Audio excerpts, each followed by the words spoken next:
ওই গোপাল আমার সব খদ্দেরগুলো কেড়ে নিয়েছে। ওর ওই জাদুর কৌটোটা আমার চাই, আমি ওর থেকেও বড় লোক হব।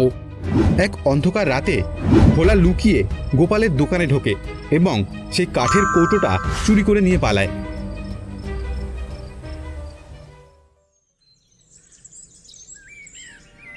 ভোলা মহা আনন্দে তার দোকানের পরোটা বানানোর আয়োজন করে।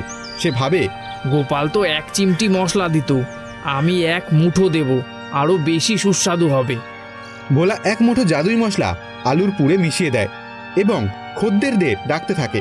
আরে আসুন দাদা, আজকে খাবেন আপনারা আসল জাদুর পরোটা, ওই গোপালের থেকে 10 গুণ ভালো পরোটা। কিন্তু যেই সে পরোটা তেলে ছাড়ে, সঙ্গে সঙ্গে তা পুরে বিকট কালো হয়ে যায় এবং একটা বিশ্রী গন্ধ ছড়াতে থাকে। ছি ছি, এ কি দুর্গন্ধ, পালাও এখান থেকে। এ কি হলো?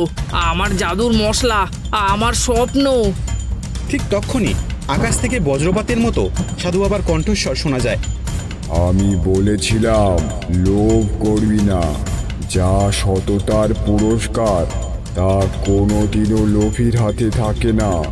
তুই তোর লোভের শাস্তি পেয়েছিস। পরের দিন সকালে গোপাল দোকানে গিয়ে দেখে তার মশলার কৌটো নেই। সে খুব দুঃখ পেল, কিন্তু ভগবানের উপর তার বিশ্বাস হারালো না। সে তার পুরনো সাধারণ মশলা দিয়েই পরোটা বানাতে শুরু করলো। লক্ষ্মী তাকে সান্ত্বনা দিতে থাকে।